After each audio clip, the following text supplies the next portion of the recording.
اور بڑی ایمان افروز حدیث ہے۔ میرے آقا کریم نے فرمایا قیامت کے دن ایک مظلوم گھٹنوں کے بل رب کی بارگاہ میں کھڑے ہو کے عرض کرے گا، یا اللہ انصاف کر دو، مجھے ظالم سے بدلہ لے کے دو، میں انصاف کا طالب ہوں۔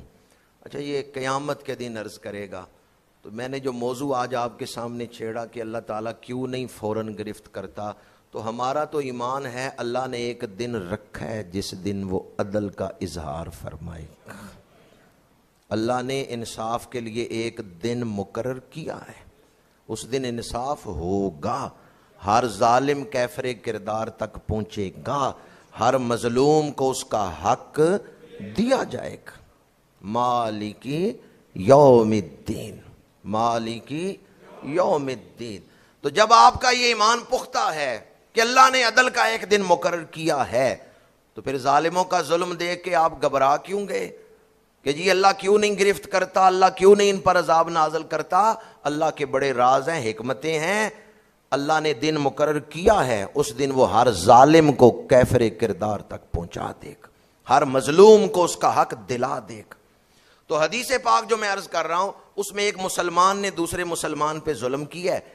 ایک مسلمان عرض کرتا ہے گھٹنے ٹیک کے، یا اللہ مجھے اس سے بدلہ لے کے دو۔ اللہ فرمائے گا تو کیسے اس سے بدلہ لے گا؟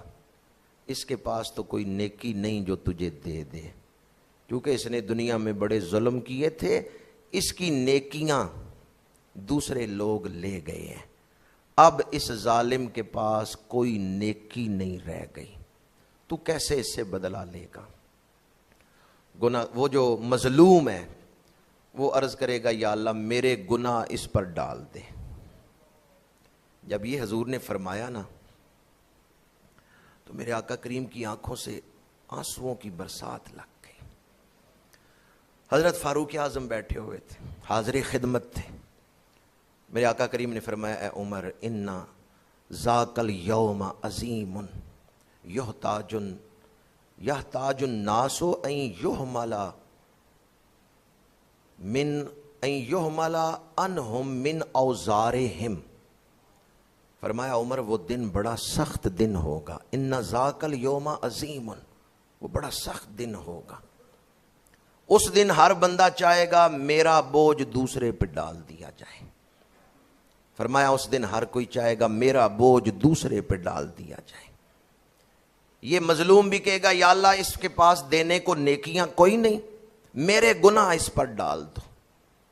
اللہ تعالیٰ اپنی رحمت کا اظہار فرماتے ہوئے ارشاد فرمائے گا، وہ تو سامنے دیکھ تجھے کیا نظر آ رہا ہے؟ اس گناہگار کو حشر کے میدان سے ہی جنت کا نظارہ ہو جائے گا۔ اس مظلوم کو وہ اتنے خوبصورت محل دیکھے گا، پکار اٹھے گا یہ کسی نبی کے لیے ہیں یا شہید کے لیے ہیں؟ اللہ فرمائے گا یہ تیرے لیے بھی ہو سکتا ہے، تو اگر اس کی قیمت دے دے تو یہ تجھے مل سکتے ہیں۔ وہ مظلوم عرض کرے گا، یا اللہ میں عام گناہگار سا مسلمان، اتنے خوبصورت محل میں ان کی قیمت نہیں دے سکتا۔ اللہ فرمائے گا تو میرے اس بندے کو معاف کر دے، تو بھی جنت میں چلا جا، اسے بھی جنت میں لے جا۔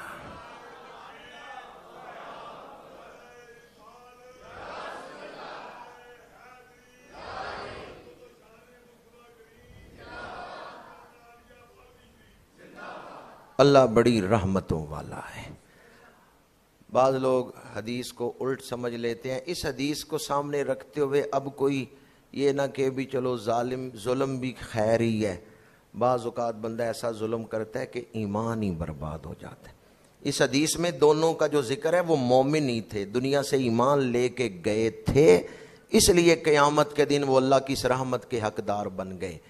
کوئی ظلم کرتے ہوئے یہ نہ سوچے کہ خیر ہی ہے، بعض اوقات بندہ ایسا ظلم کر بیٹھتا ہے کہ اس کا ایمان ہی برباد ہو جاتا ہے۔ اس لیے دنیا میں ہمیں اپنے آپ کو ظلم سے بچانا چاہیے کہ ہماری طرف سے کسی پر ظلم نہ ہو۔ یہ جو روایت میں نے بیان کی ہے، اس میں اللہ کی رحمت کے اظہار کے لیے کہ اللہ تعالیٰ بسا اوقات ڈھیل دیتا ہے تو اس میں کیا کیا راز ہوتے ہیں، میں اپنی گفتگو کو اس پیغام پر ہی سمیٹتا ہوں۔ ہماری عقل محدود ہے، اللہ کا علم لا محدود ہے، اللہ کی شانیں لا محدود ہیں، ہم علم الہی کا احاطہ نہیں کر سکتے۔ اللہ بڑا سونا ہے، اس کے ہر کام میں حسن ہی حسن ہے۔ دیانتداری سے بتائیں، پریشانیوں میں کھو کر ہم محبت الہی اور وارفتگی، بے خودی اللہ کے عشق میں اس سے محروم نہیں ہو رہے۔ پریشانیوں میں کھو کے، کتنی پیاری بات ہمارے بزرگ فرمایا کرتے تھے، جب بھی کوئی مصیبت آتی اس میں بھی کوئی بہتری ہوگی، اس میں بھی کوئی بہتری ہوگی، یعنی اللہ کے ہر کام میں ہمارے لیے خیر ہی خیر ہے۔ تو ہمیں اللہ کے حسن کو دیکھنا چاہیے، جمال کو دیکھنا چاہیے اور اس سے پیار کرنا چاہیے۔ ہر حال میں یہ کہتے رہیں، خوشی ہو غم ہو، تکلیف ہو راحت ہو، امیری ہو غریبی ہو، بیماری ہو صحت ہو، ہر حال میں یہ کہ میرا رب بڑا سونا ہے، میرا رب غموں کو جھٹک دے، میرا رب بڑا سونا ہے، اس کا ہر کام بڑا سونا ہے، اس کا ہر فرمان، اس کا ہر کام بڑا سونا ہے اور اس کا ہر فرمان بڑا سونا ہے۔